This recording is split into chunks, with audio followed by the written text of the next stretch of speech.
Wellspring by Teresa Hampton. Doing the right thing. During an interview, the CEO of a large company was asked this question: what are the rules that have guided your company to success? He very quickly responded, the number one guideline is do the right thing. It was so important to him that he carried it on a card, along with other guidelines, in his pocket and took it out several times a day to read. In contrast to the CEO, I recently heard a politician say, I'm not really in favor of a huge portion of this bill, but I'm going to vote yes anyway. Unfortunately, politicians are not alone.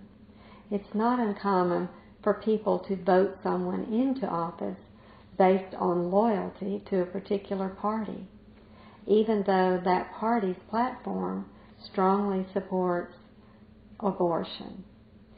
I wish the politician and the voter would simply do the right thing.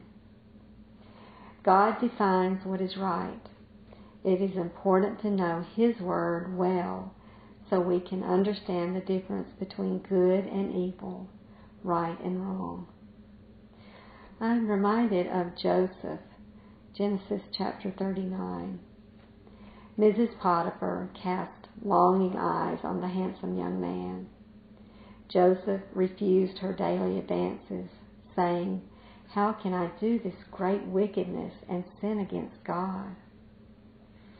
Not to be deterred, Mrs. Potiphar caught him alone in the house and grabbed his garment. He fled and ran outside. No doubt it was not an easy decision, but it was the right thing to do. And in time, God blessed him abundantly. Doing what is right is not always easy, and doing what is easy is not always right. May each of us follow Joseph's example in all things, matters great and small.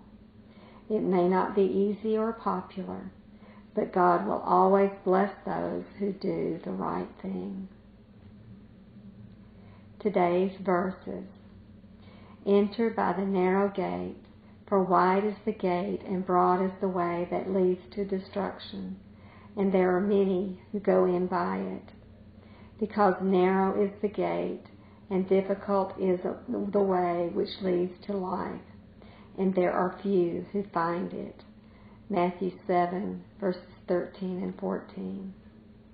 And to him who knows to do right and does not do it, to him it is sin. James 4, verse 17.